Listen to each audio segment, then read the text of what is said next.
अल्लाह ने सूरह मुल्क में अपनी बहुत सारी नेमतें बयान की, ने दलाई दिए। हम कुरान को असल में पढ़ते नहीं है कि कुरान हमसे कहता क्या है। आप खुद सोचो कि जिसने कायनात बनाई और जिसने पूरी कायनात इंसान के लिए बनाई, तो वो इंसान को जब गाइड कर रहा होगा कि सही क्या है, गलत क्या है, फायदेमंद क्या है, नुकसानदेह क्या है, तो वो कैसा, यानी कितनी अहम बात होगी वो। और उसकी तो ज़रूरत इंसान को सबसे ज़्यादा है। लेकिन अलहम से लेके वन्नास तक, और अजीब बात यह भी है कि अल्लाह ने 1400 साल पहले इस किताब को नाजिल करके ऐसी हिफाजत की है, इसकी ऐसी हिफाजत की है कि आज हमें 1400 साल पुरानी कोई किताब, कोई तहरीर इतनी महफूज नहीं मिलती।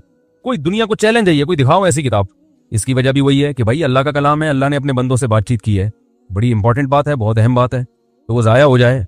वही अगर ज़ाया हो गई तो फिर तो हम हिंदुओं से पूछेंगे कैसे ज़िंदगी गुजारनी है, अंग्रेज़ों से पूछेंगे क्या करना है, जैपनीज से पूछेंगे क्या करना है। भाई किससे पूछेंगे? ये भी तो हमारी तरह के इंसान है भाई, ये हमें थोड़ी बता सकते हैं, तो हमारी तरह के इंसान है, ये भी गलती कर सकते हैं। तो अल्लाह ने एक बड़ा शानदार काम किया कि नाजिल करके ऐसी हिफाजत की है कि एक हर्फ भी दाएं बाएं होने नहीं दिया उस। एक अजीब बात बताऊं आपको, आप हैरान हो जाओगे सुन के।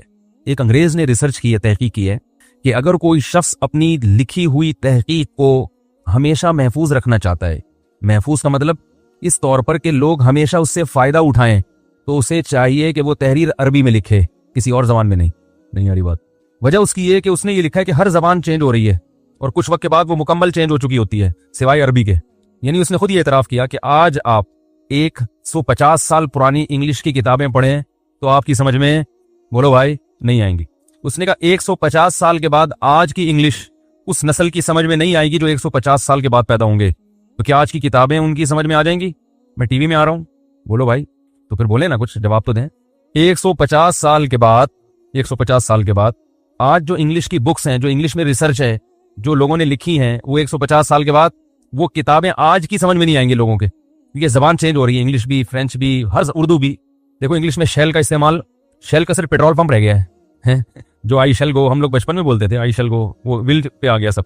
इस तरह और बहुत सारे अल्फाज। कल मुझे किसी इंग्लिश के, परसों किसी माहिर टीचर ने बताया कि शेक्सपियर की जो इंग्लिश की तहरीरें हैं अब नई जनरेशन को वो समझ में नहीं आ रही, वो पुरानी इंग्लिश है। जैसे उर्दू पुरानी कोई बोले तो समझ में नहीं आती। क्या ख्याल है भाई? तो आज हमारी उर्दू 50-100 साल के बाद ये पुरानी हो जाएगी। लोग कहेंगे यार पता नहीं कितनी गाढ़ी जबान में बातचीत कर, हम तो अबे तबे करके बात कर रहे हैं, मामू कह रहे हैं आपको, लेकिन उनको समझ में, वो बोलेंगे मामू क्या होता है, पता नहीं इतने मुश्किल लफ्ज। हालांकि जिसको मामू समझ में ना आए, सोचो उसकी मेंटल अप्रोच क्या होगी। लेकिन इसी तरह इंग्लिश भी चेंज हो रही है, क्योंकि जबान का चेंज होना नेचुरल है, ये नहीं रोकी जा सकती। थोड़ा सा फासला तब्दील होता है तो जबान चेंज हो चुकी होती है। आप कराची की उर्दू, आप हैदराबाद जाएं तो उर्दू वहां पे चेंज, अपन, आप अपन ये कर रहे हैं, अपन आओ अपन बैठ के चाय पीते हैं, बोलते हैं ना। थोड़ा सा आगे जाएंगे तो और चेंज, जबान ही चेंज, फिर आगे जाएंगे और चेंज। तो ये चेंजिंग इंसान की फितरत में है, ये नहीं बोल सकते।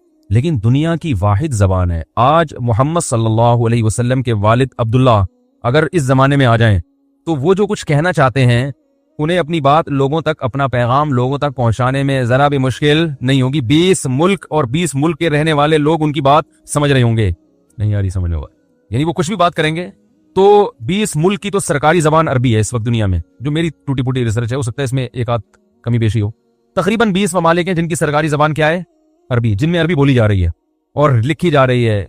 न्यूज चैनल हैं, टीवी के चैनल हैं, यूट्यूब चैनल सब भरे हुए हैं। हमारा अरबी से वास्ता इसलिए नहीं पड़ता कि हमें अरबी आती नहीं है ना, लेकिन आप अगर अरबी सीख लो तो आपको पता चलेगा दुनिया की, ऐसा लगेगा आधी आबादी तो अरबी बोल रही है। नहीं, आपके पूरी दुनिया में एक बहुत बड़ी आबादी से आपका कनेक्शन हो जाएगा। इसलिए अरबी जबान को हल्का ना समझे। मराकेश, इराक, सऊदी अरब, यूएई, लेबनान, मिस्र, शाम, ये बड़े बड़े ममालिक हैं, ओमान और सूडान, ये सब इनकी आबादी आपसे क्या हो जाएगी, लिंक। तो इतनी बड़ी, अच्छा जो अजमी कंट्रीज हैं उनमें जो दीन सीखते हैं उनको भी अरबी आती है, जो उलमा हैं वो भी एक बहुत बड़ी तादाद है। तो अल्लाह ताला ने जबान की हिफाजत अरबी ऐसी की है कि गोरा ये कह रहा है कि अगर हम अरबी सीख के साइंसी रिसर्च और जितनी तहकीकात हैं अरबी में लिखे तो इसके बारे में गारंटी है कि आपकी तहरीर 1000 साल के बाद भी पब्लिक समझेगी। ये जो हिकमत की किताबें आजकल हकीम लोग पढ़ते हैं, इनमें कुछ किताबें अरबी में लिखी हैं 1000 साल पहले, 700 साल पहले, 800 साल पहले, वो आज भी उर्दू में उसका तर्जुमा हो रहा है, लोग पढ़ रहे हैं उसको। लेकिन अंग्रेजी दिखाओ 1000 साल पहले की, कोई इंग्लिश में कोई किताब दिखाओ, बल्कि 100-150-200 साल पुरानी दिखा दो जो सबकी पूरी समझ में आ रही हो। बहुत कुछ आता भी है, बहुत कुछ नहीं भी आ रहा होता। और ज्यादा पीछे जाओगे और उससे और पीछे जाओगे तो जबान ही गायब, वो जबान थी नहीं उस वक्त। अगर आप 400 साल पहले चले जाते हैं तो उर्दू मार्केट में थी, उर्दू इजाद ही नहीं हुई थी, शार्ट थी मार्केट से। तो अरेबिक को अल्लाह ने इतना महफूज क्यों किया, सवाल ये पैदा होता है। हालांकि अरब तो कोई इतने पढ़े लिखे नहीं है कि आजकल अरबों के बेचारों की जो हालत है वो तो सभी के सामने है। मोदी को माशाल्लाह तोहफे ताइफ और गिफ्ट दिए जा रहे हैं, और एन उस वक्त में दिए जा रहे हैं जब कश्मीर पर जुल्म और बर्बरियत का बाजार गर्म है। उस वक्त उसको बुला के अमन अवार्ड दिया जा रहा है। कुछ और दे देते यार, कुछ और दे देते। वैसे ही गले लग के उसका माथा चूम लेते, आप उसको प्यार कर लेते, उसको दूध जलेबी खिलाते थे, आप वैसे ही बोल देते कि आप बहुत प्यारे आदमी हैं इसी। लेकिन अमन का अवार्ड देना उस वक्त जब बदमनी और जुल्म और बर्बरियत का कश्मीर में एक बाजार गर्म हो, उस वक्त अमन का अवार्ड बहुत डेंजरस, इसकी अलामत है कि भाई आप बहुत खतरनाक मामला है। तो ये अरबों का कमाल नहीं है कि अरबी महफूज है, ये अरबों का कमाल नहीं है, बल्कि अरबों को जो इज्जत मिली है वो अरबी की वजह से मिली है, ना कि अरबी को अरबों की वजह से इज्जत मिली है। अरबी जबान की वजह से अरब को पहचाना जाता है। तो मैं बार बार इस सवाल को इसलिए रिपीट कर रहा हूं कि अल्लाह ने ऐसी हिफाजत क्यों की, क्यों की, क्यों की, क्यों की। कोई लफ्ज अरबी से शार्ट नहीं हुआ है, जैसे शेल शार्ट हो गया ना आजकल इंग्लिश में, सिर्फ पेट्रोल पंप रह गए शेल के, तो अरबी में कोई लफ्ज भी शार्ट नहीं हुआ। वो ही ग्रामर। पानी को आज से 1500 साल पहले अरबी में माँ कहते थे, आज भी क्या कहते हैं, माँ। आसमान को समा कहते थे, आज भी क्या कहते हैं, समा। जमीन को अर्ज कहते थे, आज भी क्या कहते हैं, अर्ज। अब्बा को अब कहते थे, आज भी क्या कहते हैं, अब। अम्मा को कहते थे, आज भी क्या कहते हैं, चचा को आम कहते थे, आज भी क्या कहते हैं, आम। फुप्पी को अम्मा कहते हैं, आज भी क्या कहते हैं, अम्मा। मामू को खाल, आज भी खाल। और खाला को खाला, आज भी खाला। समझ में नहीं आ रही बात। भाई को अख, आज भी अख। बहन को उख्त, आज भी। बोलने में कोई पाबंदी लगी हुई है, आज भी उख्त कहते हैं। चलो पहली दफा नहीं बोला जा रहा, आपको आता नहीं, जब मैंने बोल दिया फिर तो बोल सकते हैं ना। बहन को क्या कहते हैं, उख्त। तो एक लहया दाढ़ी को पहले भी कहते थे, आज भी कहते हैं। शार बाल को पहले भी कहते थे, आज भी शार कहते हैं। बल्कि अरबी का इतनी हावी है दूसरी जबानों पर कि किसी और जबान से अल्फाज नहीं लेती, बल्कि दूसरों को प्रोवाइड करती है अल्फाज। ठीक है ना, ये मौसर है। आसमान समा से उर्दू में कहां आ गया, अरबी से आया। अर्थ इंग्लिश में ये अर्ज से आया है, यानी अरबी में अर्ज था तो अरबी ने अंग्रेजी में भी घुसेड़ दिया ये, ठीक है ना, उसको अर्थ बना दिया। तो दूसरों में तो अपने अल्फाज दाखिल कर रही है, लेकिन इतना दूसरों से अल्फाज लेना कि खुद चेंज होना शुरू हो जाए, ये अरबी नहीं कर रही। समझ रहे कि नहीं समझ रहे? तो भाई वजह यह है कि अल्लाह ताला ने जो गाइडेंस आसमान से नाजिल की है ना अपने बंदों को बताने के लिए कि इसको इस पे चलना है, वो गाइडेंस अरबी जबान में है। जबान चेंज हो गई तो वो गाइडेंस चेंज, पता ही नहीं चलेगा असल क्या है। हर एक का अखपल तरीके से तर्जुमा कर रहा होगा, और सब पश्तो बोलते हैं, अखपल तो पता है ना आपको। हर आदमी अखपल तरीके से तर्जुमा कर रहा होगा, पता ही नहीं चलेगा इसमें ये इन्होंने गड़बड़ तो नहीं की है भाई, ये वही है या कुछ और अपनी तरफ से भी तर्जुमे में अल्फाज लोग बढ़ा देते हैं। तो अल्लाह ने मतन को महफूज कर दिया कि इसमें चेंजिंग नहीं हो सकती। तो सवाल वहीं घूम के आता है कि अल्लाह ताला को इतनी यानी इस मसले में अल्लाह ताला ने इतनी अहमियत से हिफाजत क्यों की है? इसलिए कि अल्लाह ताला ने इंसान को आखिरत के लिए पैदा किया है, दुनिया के लिए पैदा नहीं किया। और आखिरत में या तो हमेशा की कामयाबी या हमेशा की नाकामी। देखो, एक गवर्नमेंट आपसे इम्तिहान लेती है, एमए के इम्तिहानात होते हैं, बीए के पेपर होते हैं, बहुत सारे, इनमें भी आप कामयाब भी होते हो और नाकाम भी होते हो। गवर्नमेंट पर्चा ऐसी जबान में दे दे जो किसी के समझ में नहीं आ रहा। मिर्जा गालिब की उर्दू इस्तेमाल करके उर्दू में पर्चा आ गया, तो आप बोलोगे ये क्या है भाई, हमने तो नाकाम ही होना है इसमें। तो ऐसी जबान इस्तेमाल की जाएगी जो मुआशरे में राइज हो, ताकि आप हुज्जत तमाम हो जाए, आप अपनी मर्जी से फेल हो, अपनी मर्जी से पास।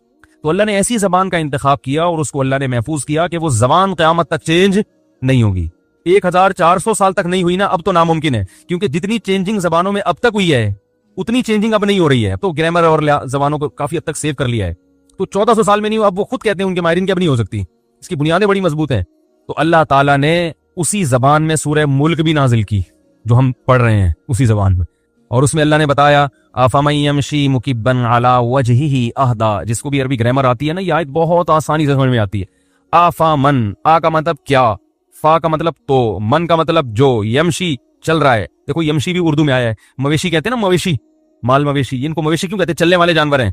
तो अरबी से उर्दू में बहुत से अल्फाज आए हैं। आफामन यमशी, भला वो जात जो चल रही हो, वो शख्स जो चल रहा हो, मुकिब्बन उल्टे पांव, अला वजहिही, अला का माना पर, वज कहते हैं चेहरे को। 1400 साल पहले ये आयतें नाजिल हो रही हैं और आज बिल्कुल आसानी से समझ में आ रही हैं।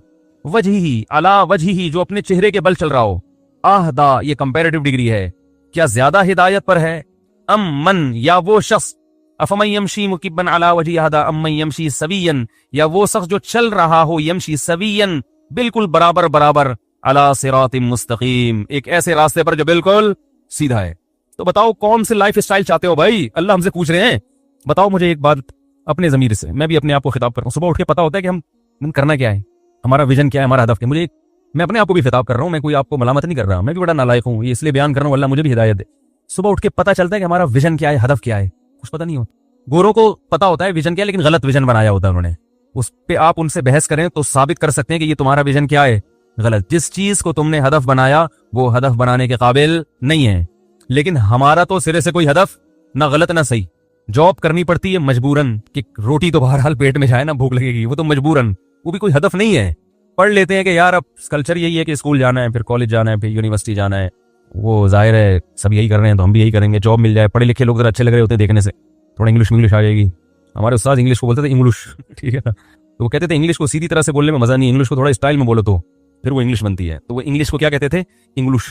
वैसे ही उनकी तबीयत में मिजाज बहुत था, तो थोड़ा इंग्लिश आ जाएगी, थोड़ा सा ठिश करना सीख जाएंगे, थोड़ी इज्जत हो जाएगी, एहतराम हो जाएगा, मर जाएंगे, और क्या होगा। तो हदफ नहीं है। अल्लाह ताला हमें बता रहा है कि देखो जिसका एक हदफ होता है उसकी तरफ चलता चला जा रहा है। वो वाला लाइफ स्टाइल चाहते हो या जानवरों जैसी जिंदगी चाहते हो? जानवर का सिरे से कोई हदफ है ही नहीं। अब देखो कुर्बानी के जानवर हमने लाके बांधे थे, सोचते ही नहीं है कि क्यों कर रहे हो हमारे साथ, क्यों बांध रहे हो। एक जानवर जबा करो, दूसरा वो बड़े आराम से तीसरा खड़े हुए अपनी बारी का इंतजार कर रहा होता है, इसलिए कि उनका मकसद है टाइम पे खाना मिल जाए, प्यास लगे तो पानी मिल जाए। वो उनको मिल रहा है, कह रहे हैं छोड़ो भाड़ में जाए, वो मर रहा है, वो कट रहा है, उसकी चांपें बन रही हैं, उसके पाए लटके हुए हैं। अभी थोड़ी देर पहले वो हमसे बातें कर रहा था, है भाई, वही गाय हमसे बातें कर रही थी, अभी देखो उसकी खाल कैसे लटकी हुई है खूंटे से। इनको इससे कोई गरज नहीं है। तो हम वो क्या जानवर क्या देखते हैं अक्सरियत को, वो कहते हैं मेरे साथ जो गाय है उसको भी कोई टेंशन नहीं है, तो मुझे भी कोई टेंशन नहीं होनी चाहिए। भाई इतनी गाय कट गई हैं तो बाकी भी तो तमीज से खड़ी हुई है ना, अपनी बारी का इंतजार कर रही है, तो हम भी। दलाइल से सोचना ये जानवर का काम नहीं है। इंसान में और जानवर में फर्क तो यही है कि वो हर वक्त सोचता है। ये जो राइट और रॉन्ग ये इंसानों की लुगत में है, जानवरों की डिक्शनरी में राइट और रॉन्ग का लफ्ज नहीं है, उनके यहाँ सब कुछ राइट है। वो कहते हैं इंसान का राइट है कि हमारे साथ राइट करे या रॉन्ग करे। ये भी शेर है भाई, ये भी क्या है, शेर है। इंसान का राइट है कि हमारे साथ राइट करे या रॉन्ग करे, उनकी मर्जी। इंसान की डेफिनेशन ही यही है कि वो हर चीज में सोचता है। तभी कुरान ने क्या कहा, अयहसबुल इंसानु अन युतरका सुदा, क्या तुम ये समझते हो कि तुम ऐसे ही छोड़ देंगे, हम तुमसे पूछेंगे नहीं ये क्यों किया। गैर मुस्लिम की जिंदगी, बेदीन लोगों की जिंदगी के कोई उसूल और ज़ाब्ते नहीं है।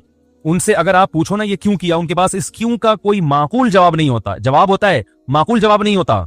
जिस दुनिया को उन्होंने हदफ बनाया वो दुनिया उनके सामने साथ छोड़ती है, उनके सामने। मुझे परसों किसी ने बताया किसी बॉलीवुड के एक्टर के बारे में कि वो एक्सरसाइज करता है सुबह 4 बजे उठ के, और फिर पता नहीं क्या क्या उसकी रूटीन, और बड़ा अच्छा लाइफ स्टाइल और जॉगिंग, और ये पाकिस्तानियों की तरह पोस्तियों की तरह जो सो रहे हैं, ऐसा नहीं हुआ, ऐसे जबरदस्त फिटनेस, ये खाना ये नहीं खाना, बड़ी जबरदस्त जिंदगी है। मैंने कहा मेहनत बहुत है, आउटपुट कुछ भी नहीं है। वो ये सब कुछ क्यों कर रहे हैं, ताकि सेहत को मेंटेन रखा जा सके, मैं स्मार्ट नजर आऊं। क्या ख्याल है, यही है ना? क्या हो गया भाई मुझे थोड़ा ठंडा पानी पिला देंगे, अगर यहाँ रखा हुआ है तो पिला दें, वरना रहने दें। वो सब चीजें क्यों हो रही है, सेहत को मेंटेन रखने के। मैं देखने में अच्छा लग रहा हूँ, ना तोंद निकली हुई है, ना कुछ सीना लटका हुआ है, और भाई माशाल्लाह लाइफ स्टाइल अच्छा होगा तभी तो ये होगा ना। पोस्टियों की तरह पड़े रहो, खा रहे हैं तो ठोसते से, फिर थोड़ी हीरो बन ही नहीं सकता वो। जज़ाकल्लाह, अल्हम्दुलिल्लाह। तो ये जो इतनी मेहनत हो रही है ये किस लिए, कि मैं देखने में अच्छा नजर आऊं। तो क्या सारी हमेशा वो अच्छा नजर आएंगे? वो बोलो ना, रिटायरमेंट की उम्र आएगी और उस वक्त ये सारी सलाहियतें बर्बाद। जितनी कोशिश कर लो बुढ़ापा बहरहाल आएगा, रोक नहीं सकता कोई बुढ़ापा। चेहरे पे झुर्रियां किसी का बाप नहीं रोक सकता, सिर्फ इस्त्री करने से खत्म हो सकती हैं ये। चेहरे की जो झुर्रियां है ना, कहते पानी ज्यादा पियो तो चेहरे की झुर्रियां वो यानी अच्छा फ्रेश रहता है चेहरा। ये बात दरमियान में पानी की आ गई तो एक जुमला मुकम्मल कर लूं। ये जो मैंने कई बयानात किए ना, पानी इतना पीना चाहिए, इतनी प्यास लग रही है, उसमें एक चीज को ऐड कर लें, ये क्लिप में ले आइएगा। ये जो लोग 20-20 गिलास और सुबह उठ के निहार मुंह पी रहे हैं, इसमें मैंने आपको एक रिसर्च बताई थी, मैं दोबारा उस पर नहीं जाऊंगा। तो एक बात खूब अच्छी तरह जहन में रखें कि ये जो हम कहते हैं कि मैं जो बार बार कहता हूँ, ये डॉक्टरों ही की बात है। कुछ डॉक्टर इससे इख्तलाफ करते हैं, कुछ हिमायत करते हैं, लेकिन ये नेचर की बात है जो मैं करता हूँ। जितनी प्यास लग रही है उतना पानी पी लो, ये बॉडी खुद बता देगी। लेकिन इसमें एक चीज को ऐड कर लें कि बाज लोगों को जितनी प्यास लगनी चाहिए लगती नहीं है, उसकी वजह से उनकी बॉडी में पानी की कमी हो जाती है, उनको एक्स्ट्रा पानी पीना पड़ता है। समझ रहे हो? अब उनको जितनी प्यास लगनी चाहिए उतनी लगती क्यों नहीं है? उसकी वजह नशे का इस्तेमाल, कोल्ड ड्रिंक और कैफीन। ये जो चाय है ना, चाय का एक नुकसान ये भी है कि ये प्यास को खत्म कर देती है। तो बॉडी को ख्वाहिश होती है पानी की, लेकिन बॉडी बता नहीं रही होती। समझ में नहीं आ रही बात? तो फिर ऐसे आदमी को बिला प्यास भी पीना पड़ता है। यानी हम तो नेचर की बात करेंगे, जब तमीज से चल भी तो रहे हो ना, सब नेचर के मुताबिक चल रहे हो, तो फिर कुदरत के सारे सिस्टम सही काम करेंगे। आपने अंदर छेड़छाड़ करके कुदरती सिस्टम को खराब कर दिया तो फिर तो हर चीज खराब हो गई ना। कोल्ड ड्रिंक भी यही करती है, पानी की कमी पूरी नहीं होती, लेकिन बॉडी को ऐसा लगता है कि पानी, क्योंकि उसमें शक्कर की मिकदार इतनी ज्यादा होती है, उससे तो और पानी की यानी पानी उस चाहिए होता है बॉडी को, लेकिन बॉडी मुतमईन हो जाती है कि हमने पानी पी लिया है, तो वो पानी की कमी पूरी नहीं करती। तो फिर ऐसे कोई इस तरह की कोई लाइफ में आपके एबनॉर्मेलिटी है, तो फिर आपको पानी ज्यादा अलग से पीना पड़ेगा, क्योंकि बॉडी तो बता नहीं रही है जितने पानी चाहिए। मैं उस आदमी की बात कर रहा हूं अपने बयान में कि जिसको यानी उतना पानी पीना चाहिए जितनी प्यास लगे, जो नेचुरल लाइफ गुजार रहा हो, कोई पान गुटके और ये कैफीन चाय फूकता रहता है सारा दिन बैठ के, कड़क कड़क चाय के मजे लेता रहता है, ठीक है ना, और ये कोल्ड ड्रिंक चढ़ाता रहता है, वो तो फिर सारा अंदर का सिस्टम ही खराब है ना। तो उसको तो चाहिए कि फिर वो पानी ज्यादा पियो। असल तो ये चाहिए कि छोड़ दे ये चीजें, समझ रहे हो, ये चीजें छोड़ दे ताकि बॉडी जो है वो सही काम करे और जैसे उसको जितना पानी उसको चाहिए वो बताए। तो ये मसला होता है चाय जो पीते हैं ना उनके साथ कि वो पानी की कमी। अच्छा, चाय एक तरफ प्यास का एहसास खत्म करती है, तो पेशाब ज्यादा लाती है, यानी पानी की जितनी बॉडी को जरूरत है बॉडी वो बता भी नहीं रही, और पेशाब जितना पानी बॉडी में है वो पेशाब बना के आप चाय कम करें या छोड़ दें तो देखो पेशाब कम हो जाएगा खुद ब खुद। तो वो जब आप चाय पियेंगे ना तो पेशाब क्या होगा, ज्यादा, उससे पानी निकल जाता है जिस्म का। तो ऐसे आदमी को बहरहाल पानी फिर ज्यादा पीना पड़े। समझ रहे कि नहीं समझ रहे? नहीं आ रही तो रहने दें। ऐसा ना हो कि वो सुबह शाम चाय पी के कह रहे हैं तो प्यास, मुफ्ती साहब ने कहा जितनी प्यास लगे उतना पानी पियो, तो आप फिर पूरी लाइफ मुफ्ती साहब के हिसाब से गुजारें जैसे कह रहे हैं, ठीक है। बिल्कुल इसकी मिसाल ऐसे है कि जैसे हदीस में आता है नबी सल्लल्लाहु अलैहि वसल्लम ने खाने के बाद पानी पिया है, और कुरान में भी आता है कुलू वशरबू, खाओ पियो मौज करो।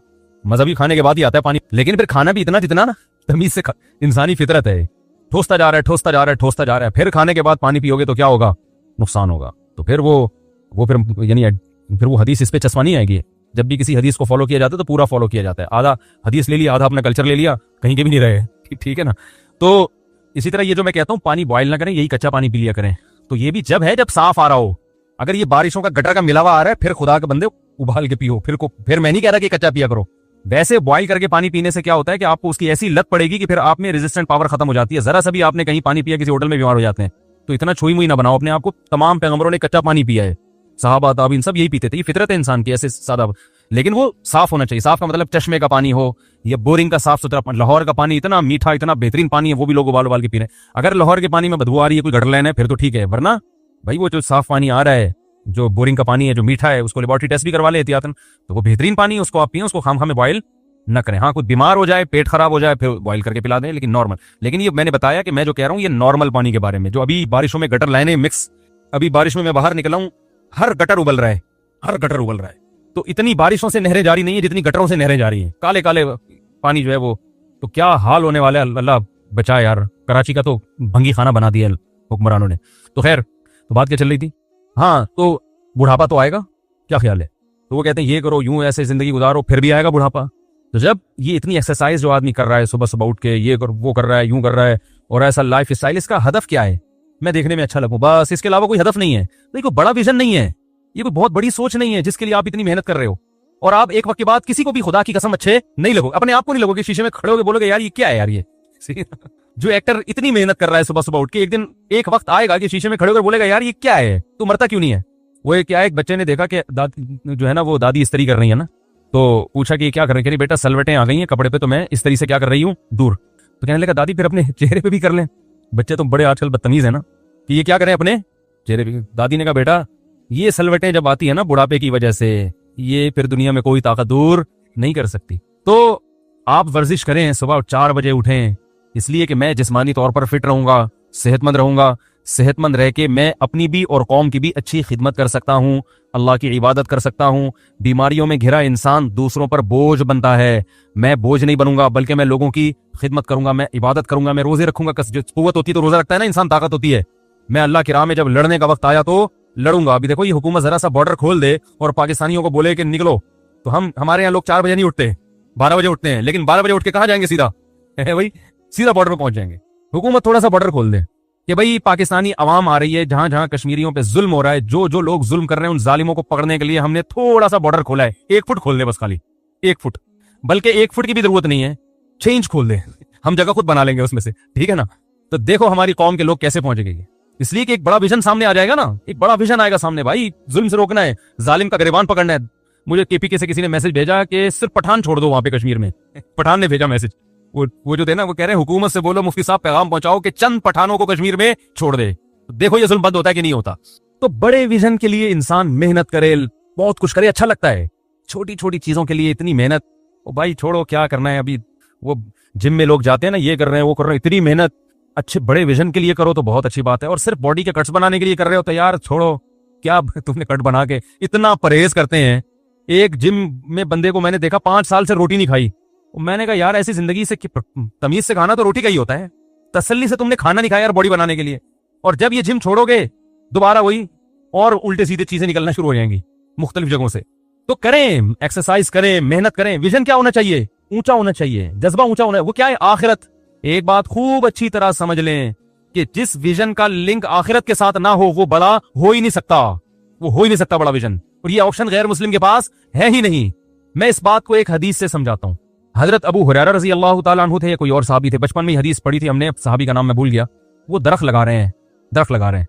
ये बात बड़ी जबरदस्त हदीस है, जिससे मैं जो समझाना चाहता हूं आपकी समझ में ठा करके आएगा इंशाल्लाह। आप कह रहे हो कि मुफ्ती साहब में तरगीब दे रहे हैं, हम भी पॉजिटिव दे, हम पढ़े रहे, हम 4 बजे ना उठा करें, हम ये ना करें, हम वो ना करें, हम जिम ना जाएं, कुछ भी ना करें, बस सूफी बन के बैठ जाएं। ना ना ना, मैं ये नहीं बता रहा आपको। सहाबी रसूल दरख्त उगा रहे हैं। आप सल्लल्लाहु अलैहि वसल्लम ने फरमाया कि इस दरख्त की उम्र, जो हदीस का मफहूम है कि इस दरख्त की जो उम्र है तुम्हारी उम्र उससे कम भी हो सकती है। यानी इतनी लंबी लंबी उम्मीदें लगा रहे हो, ये दरख्त 5 साल में 10 साल में बड़ा होगा, जाके फल देगा। तुमने देखा है कि 5 साल 10 साल में जिंदा रहोगे? है भाई, किसने देखे 5 साल? एक सेकंड की खबर नहीं है और हम 10-10 साल के बारे में सोचना शुरू कर दें। तो यहां आप सल्लल्लाहु अलैहि वसल्लम सहाबी को दरख्त लगाने से बोलो भाई मना कर रहे हैं कि ये दुनिया की मोहब्बत की अलामत है कि दरख्त पर मेहनत कर रहे हो, क्या भरोसा जिंदगी तुम्हारी साथ दे या ना दे। सुबह देखा करो, शाम का खाना है तो बस सो जाओ, शाम देखो, सुबह का है तो बस तसल्ली रखो, अगले वक्त का नहीं देखो।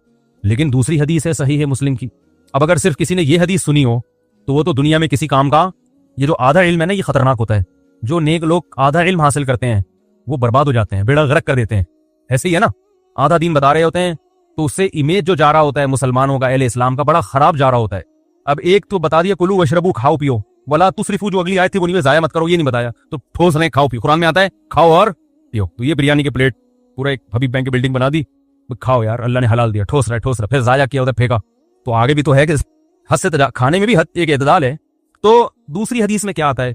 आप सल्लल्लाहु अलैहि वसल्लम ने इरशाद फरमाया, जिसने दरख्त लगाया तो मर भी जाएगा ना, तो कब्र में इस दरख्त का सवाब इसको मिलता रहेगा। जो चरिंद परिंद भी इससे खाएंगे, इसमें घोंसले बना के रहते हैं, यानी जो मखलूक भी, इंसान तो बहुत दूर की चीज है, जानवरों में भी जो इससे फायदा उठाएगा उसको भी सवाब मिलेगा। तो देखो, दरख्त लगाना एक अमल है और बड़ा मेहनत तलब अमल है। दरख्त लगाना तो आसान है, हिफाजत मुश्किल है। पहले वाले को मना कर रहे हैं और दोबारा आप सल्लल्लाहु अलैहि वसल्लम दरख्त लगाने की तरगीब दे रहे हैं। काम एक ही है लेकिन विजन में फर्क है, मकसद में फर्क है। एक का दरख्त का मकसद बस अपना पेट, तो अपने पेट के लिए इतनी टेंशन लेने की जरूरत नहीं है। और एक है आखिरत सामने, इंसानियत की खिदमत, आखिरत। जब आखिरत सामने होगी तो बिल्कुल यही काम ऐन इबादत बन जाएगा। जो लोग इस खुशफहमी में मुब्तला हैं कि हमसे हमारे किए कराए के बारे में पूछा नहीं जाएगा, वो बहुत बड़े बेवकूफ हैं, वो खुदा के भी मुनकिर हैं और अल्लाह को मानते भी हैं तो अल्लाह पे गोया इल्जाम लगा रहे हैं कि अल्लाह ने ऐसे ही पैदा कर दिया, जो मर्जी करते फिरो। ऐसा नहीं है। कामयाबी जन्नत की सूरत में मिलेगी और नाकामी जहन्नम की आग की सूरत में। तो अल्लाह ताला इन आयात में तस्करा करते हैं जहन्नम किन लोगों को अपनी तरफ खींचती है। हमारी नजर में अच्छाई और बुराई का एक अलग मैयार है। कल एक साहब कहने लगे किसी मशहूर शख्स के बारे में, बहुत अच्छा है, हालांकि वो गैर मुस्लिम है। तो मैंने कहा कि आपने कैसे कह दिया बहुत अच्छा है? उन्होंने कहा इतना अच्छा वगैरह वगैरह, जो आजकल अच्छाई का मैयार है। मैंने कहा मेरी और आपकी नज़र में अच्छा हो सकता है भाई, अल्लाह की नज़र में अच्छा नहीं है। अपने पैदा करने वाले को नहीं पहचानता, ना उसको मानता है, ना उसके बारे में तहकीक की कोशिश करता है। हमें तो भाई वो अच्छा लगता है जो हमारे साथ अच्छा है, बस। अल्लाह को वो अच्छा लगता है जो किसके साथ अच्छा है, अल्लाह के साथ अच्छा। तो अल्लाह मियाँ अपनी ही बातें बता रहे होते हैं कुरान में, ठीक है ना, अपनी ही बातें जिनको हम कहानियां कहते हैं, हम अपनी हमारे हिसाब से, लेकिन अल्लाह के हिसाब से हमारी बातें कहानियां हैं और अल्लाह की बातें क्या हैं, असल हैं। मुशरिकीन मक्का कुरान के बारे में कहते थे कुरान कहानियां सुनाता है, कहानियां। कुरान क्या सुनाता है? कहानियां सुनाता है, बस किस्सों की किताब है। कहते थे इन हादा इल्ला असातीरुल अव्वलीन, ये तो पुराने लोगों के किस्से हैं। मूसा ने ये कहा, फिरौन ने ये कहा, शुएब अलैहिस्सलाम ने ये कहा, कौम ने जवाब में ये कहा। तो पुराने लोगों के किस्से, कहानियों की किताबें, कहानियों की। तो अल्लाह मियाँ हमें बताते हैं कि ये जो तुम्हारे स्कॉलर्स हैं ना, जो मुझे नहीं मानते, ये तुम्हें कहानियां करा रहे हैं। कहानियां कौन करा रहे हैं? ये तुम्हारे स्कॉलर्स हैं ना, जिन्हें तुमको इस दुनिया की तरक्की में उलझा दिया है कि यही सब कुछ है, असल में कहानियां ये तुम्हें करा रहे हैं। इनसे वरना पूछो जिन्होंने पहले तरक्की की वो गए कहाँ? इतनी तरक्की की, ऐसे तरक्की के मैदान में आगे बढ़ते बढ़ते बढ़ते बढ़ते क्या हुआ भाई? हार्ट अटैक हुआ, धड़ाम से मर गए। कोई बूढ़ा होके मर गया, कोई जवानी में ही मर गया, कोई एक्सीडेंट से मर गया, कोई बादशाह बन के मर गया, कोई वजीर बन के मर गया, कोई साइंटिस्ट बन के मर गया, कोई फलसफी बन के मर गया, कोई बड़ा फातेह बन के, सिकंदर आजम जैसा फातेह बन के भी मर गया। तो अल्लाह कहते हैं यहाँ के लिए पैदा ही नहीं किया मैंने तुम्हें पैदा किधर के लिए किया है? उधर के लिए किया है। तो उस जगह को सामने रखकर जिंदगी गुजारोगे तो फिर तो ठीक है। इस बात को हम क्या कहते हैं? अल्लाह कहानियां सुना रहे हैं। अल्लाह क्या कर रहा है? कहानियां सुना रहे हैं।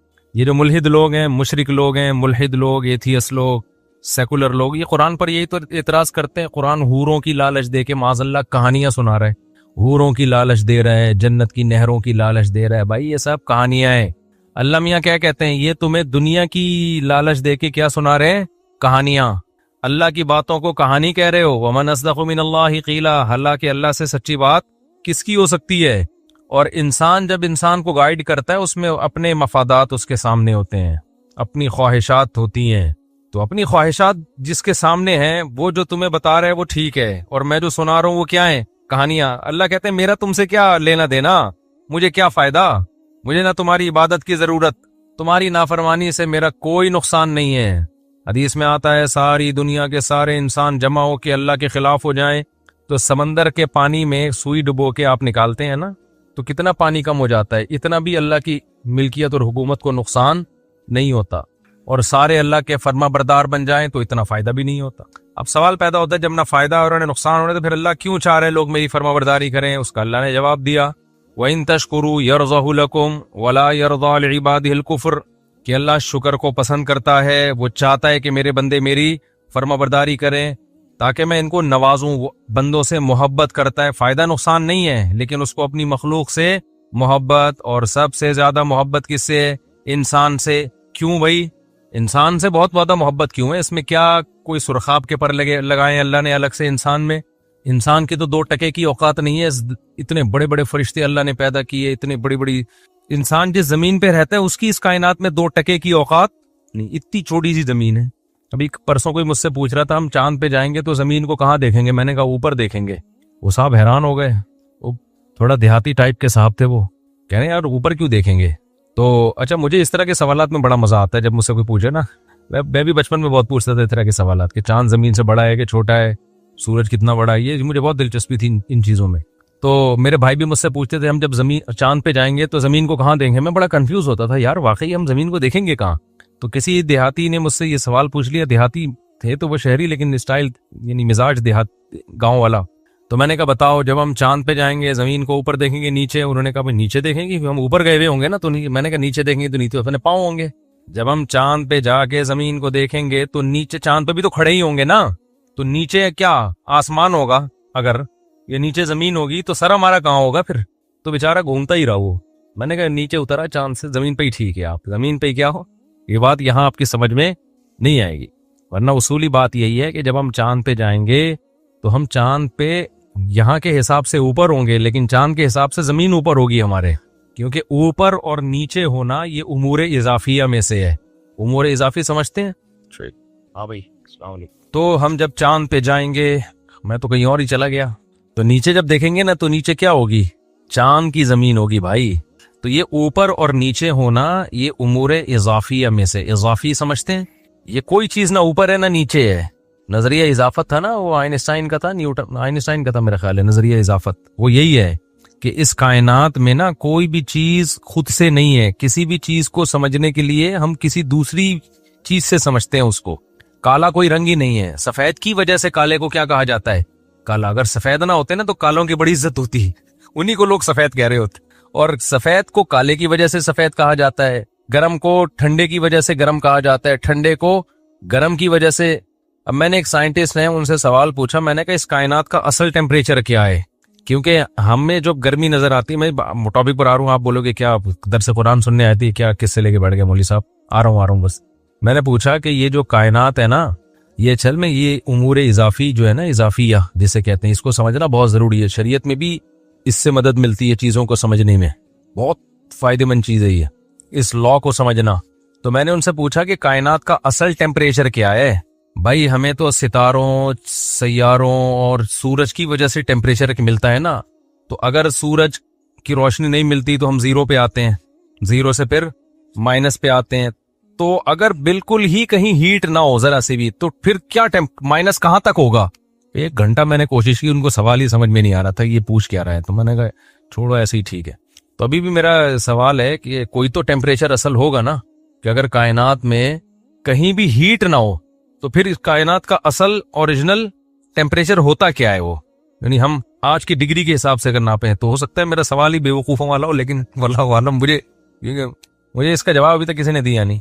खैर, तो चांद जमीन की बात नहीं हुई। हाँ, मैं ये कह रहा था कि इस पूरी कायनात में जमीन की औकात 2% की भी नहीं है। यानी अगर कायनात से कंपेयर करें ना, तो जर्रे का जर्रा भी नहीं है। इतनी बड़ी बड़ी कहकशाएं जो सितारों का झुरमट लेके घूम रही हैं।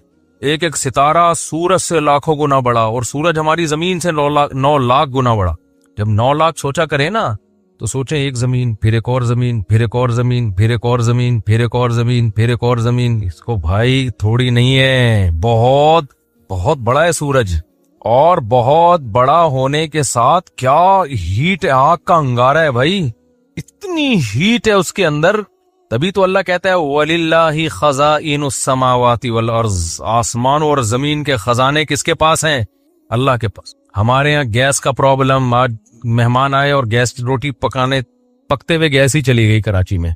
उन्होंने कहा था मैं घर की रोटी खाऊंगा, तो हमने कहा चलो घर की रोटी बनवाएंगे आपके लिए। रोटी बढ़ गई बेचारी, तंदूरी की रोटी, खुद भी खाई उनको भी खिलाई। तो हम तो इसको यहाँ के हिसाब से देख रहे हैं ना, गैस को देख रहे हैं। भाई अगर कायनात में जाओगे तो ये तो कुछ भी नहीं है। इतने वसाइल हैं इस कायनात में। इंसान की तो ये जो कहते हैं ना, इंसान के खुराक के जखीरे कम हो रहे हैं, बहुत बड़ा लतीफा है ये। इस पे हंसा करो। जब आपके यूनिवर्सिटी के टीचर कहा करें ना बच्चे इतने पैदा हो रहे हैं, एक्चुअली हमारे पास वसाइल नहीं है, तो आप कहो सिर्फ ये लतीफा पुराना हो गया, कोई नया लतीफा सुनाए आप। ये बहुत बड़ा लतीफा है ये जो कहते हैं ना इतने बच्चे, इंसानों की आबादी बढ़ रही है तो हमारे पास वसाइल क्या हो रहे हैं, कम हो रहे हैं, ये स्पेस कम हो रही है। ये मिंबर पे बैठा हूं, मजाक नहीं कर रहा मैं। जैसे मैंने कहा था ना अदालती खुला कलदा में, लोगों ने कहा मुफ्ती साहब इतने बड़े बड़े दावे कर देते हैं। अदालती खुला पे मैंने जो दावा किया वो इतने कॉन्फिडेंटली, जब मैंने कहा ना ये जो आजकल अदालती खुला चल रहा है वही है, फजूल है। ये तो ना शिया मानते हैं, ना ये तो आसमानी मजाहिब भी नहीं मानते इसको। तमाम आसमानी मजाहिब में तलाक का हक किसके पास है? मर्द के पास है। ईसाइयत में भी, यहूदियत में भी। चेंज कर दिया हो तो एक अलग बात है। शियों के नजर में भी ये तो जनरल मुशर्रफ से पहले कोर्ट में भी यही था कि डिवोर्स का हक किसके पास है? मर्द के। ये तो अब इंजीनियर अली मिर्जा ने आके ये चेंज किया इसको। इससे पहले तो सारी दुनिया सब इस पे मुत्तफिक थी। तो ये ऐसे ही थोड़ी मैंने कह दिया इतने कॉन्फिडेंटली। तो इसी तरह मैंने कहा जो 3 तलाक के 3 होती है, इतने कॉन्फिडेंटली कह दिया ना मैंने, तो एवं लोग समझते हैं, फेंक दी मुफ्ती साहब ने। और एक और में मैंने जो दावा किया ये आमिलों के बारे में, वही होते हैं, तो ऐसी ही थोड़ी फेंक दी है कॉन्फिडेंटली। आदमी मिंबर पे इतना बड़ा दावा थोड़ी करता है, समझते हो। तो इसी तरह एक और है जो मैं बड़े दावे के साथ कहता हूँ, वो भूल गया। और इसी तरह एक ये भी है कि ये जो कहते हैं ना आबादी बढ़ने से वसाइल घट रहे हैं, जमीन में दगा कम पड़ रही है, बड़े मसाइल हो जाएंगे, तो ये बहुत बेहतरीन क्या है, हंसने के लिए बहुत अच्छा लतीफा है। जब आपके यूनिवर्सिटी में टीचर ये कहा करे ना, देखें हमें कंट्रोल करना है और वसाइल हमारे पास कम है, तो आपने सर ये लतीफा पुराना हो गया, ठीक है कोई नया लतीफा लेकर आए। कोई इनके पास ना कैलकुलेशन है इसकी, कुछ भी नहीं है। इतने वसाइल है ना इस वक्त कायनात में कि आबादी 10 गुना भी बढ़ जाए तो कोई फर्क पड़ने वाला नहीं है। इतने वसाइल हैं। छोटी सी मिसाल दे देता हूं आपको। मैंने इधर भिंडी लगाई हुई है, थोड़ी सी भिंडी यहाँ पे, इतनी सी जगह पे। वो भिंडी निकलना शुरू हुई है ना, तोड़ो थोड़े दिन में फिर। तो मैंने कहा यार ये में तो तजर्बा है, आपके पास छोटी सी जमीन हो, आप पूरे खानदान की सब्जी उससे पूरी कर सकते हो। तजर्बा करके देख लें आप। छोटी सी जमीन आप ले लो ना, तमीज से आप उसमें गार्डनिंग करो, आपको वहीं की आपके घर के लिए आलू प्याज टमाटर उधर ही का पूरा हो जाएगा। तो जमीन तो बहुत अभी ज़राअत के काबिल खाली पड़ी हुई है। इतनी जमीन है कि आपकी सोच ना गोश्त खाने के लिए कम है। अभी तो समंदर पे इंसान ने सही तरह तवज्जो नहीं दी है। खाली एक समंदर में इतनी मखलूक है ना जो तुम्हारी खुराक की सारी जरूरतें पूरी कर लेती है, जबकि इंसान की बॉडी की नीड इतनी सारी चीजें है ही नहीं है। सहराओं में जाके देखो, खाली रोटी पे ही 100-100 साल निकाल देते हैं वो लोग। तो फजूल किस्म का, बस जो गैरों ने दावा कर दिया दुम हिलाई उनके सामने। तो ये बड़ी पानी इतना है, इतना कि सब डूब के मर जाएं उसमें। ये कहते हैं ना पानी के जखायर कम हो रहे हैं, ये लतीफे हैं, इन पे हंसा करो, ठीक है ना। बहुत अच्छे अच्छे लतीफे हैं। तो लोग जो गुर्बत से मरते हैं ना, ये भूख से मरते हैं, वो डिस्ट्रीब्यूशन में नाइंसाफी हो रही होती है। वो तो करोड़पति बाप के करोड़पति घर हो, उसमें भी अगर 9 बच्चे वो जायदाद पे कब्जा करके बैठ जाएं और एक को रोटी भी ना दें, तो वो भी उस बंगले में भी भूख से मरेगा वो। खैर, ये भी टॉपिक नहीं है, तो मैं हर बयान में थोड़ा थोड़ा तड़का लगाता रहता हूं। तो पता है वसाइल कम नहीं है, कम क्या चीज है जिसकी वजह से गुर्बत आती है? उन वसाइल को इस्तेमाल करने वाली कुव्वतें। और वो कुव्वत क्या है? इंसान। उस कुव्वत की बेस कहां से शुरू होती है? मशीनें भी कौन बनाता है? यानी कुव्वत है ना, तो वो उसके पीछे इंसान होता है। इंसान का दिमाग इस्तेमाल होता है, वो मशीनें इजाद करता है। इंसान के बाजू इस्तेमाल होते हैं, वो मशीनों को इस्तेमाल करता है। तो जितने इंसान होंगे ना, आपके पास ज़हीन दिमागों का रेशो उतना बढ़ जाएगा, इजादात के चांसेस उतने बढ़ जाएंगे, मजदूर उतने ज्यादा होंगे। कुछ लोगों को अल्लाह ने खोपड़ी नहीं दी होती, उनको अल्लाह ने मजबूत बाजू दिए होते हैं, वो गड़े खोद देते हैं। कुछ लोगों को अल्लाह ने खोपड़ी ऐसी दी होती है कि वो सिर्फ खोपड़ी इस्तेमाल करते हैं और वो लाखों आदमियों का काम एक खोपड़ी कर लेती है। तो जब आबादी बढ़ती है तो खोपड़ियां भी बढ़ जाती हैं, उनका रेशो, ज़हीन खोपड़ियां। और आबादी बढ़ती है तो मजदूरों का रेशो भी क्या होता है? हर तरह की प्रोडक्ट मार्केट में ज्यादा, तो तरक्की तो होगी ना। तो इसलिए ये तो बिल्कुल ही इसको दिमाग से निकाल दो। खैर, तो मैं ये कर रहा था, इतनी बड़ी अल्लाह की कायनात, तो उसमें इंसान की औकात भी 2 टके की नहीं और जमीन की औकात भी 2 टके की नहीं। तो मैं ये सवाल उठाया था मैंने, फिर अल्लाह ताला इंसान से इतनी मोहब्बत क्यों करता है? क्या इसमें सुरखाफ के पर लगे हुए हैं भाई कि इसको इतना प्रोटोकॉल दे रहा है कि पैगंबर भी इसी में आ रहे हैं, आसमानी किताबें भी इंसानों में बोलो नाजिल हो रही हैं। इन्हीं के लिए कायनात को बनाया गया। पूरी कायनात किसके लिए बनाई गई है यार? इतनी बड़ी कायनात, 9-9 लाख गुना बड़ा सूरज, फिर सूरज से भी लाखों गुना बड़े और सितारे, फिर उन सितारों से और बड़े सितारे, फिर ये तो पहला आसमान है, फिर आगे दूसरा आसमान कितना बड़ा होगा, फिर तीसरा आसमान कितना बड़ा होगा, फिर चौथा आसमान कितना बड़ा होगा। जिस आसमानों में पूरे पूरे 3-3, 4-4 आसमान समोए हुए हैं, कितने बड़े बड़े, ये तो हमारी तसव्वुर से भी क्या है। तभी मुल्हिद लोग ये एतराज उठाते हैं कि अगर हम इस्लाम को बरहक मान लें तो इसका मतलब वो इंसान जिसकी औकात कीड़े मकोड़ों से भी कम है, वो जमीन जिसकी औकात इस कायनात में जर्रे के बराबर भी नहीं है, तो सवाल पैदा होता है, इस कायनात का बनाने वाला इतनी पिद्दी सी मखलूक को इतनी वैल्यू क्यों दे रहा है? समझ में आ रहा है सवाल के नहीं आ रहा? भाई इतनी पिद्दी सी मखलूक और इतनी सी पिद्दी सी जमीन पे, एक यूं समझे इसको, मैं इस इश्काल को एक मिसाल से आपके दिमाग में उतारता हूं। आप आए मेरे पास, मुफ्ती साहब आपसे मिलने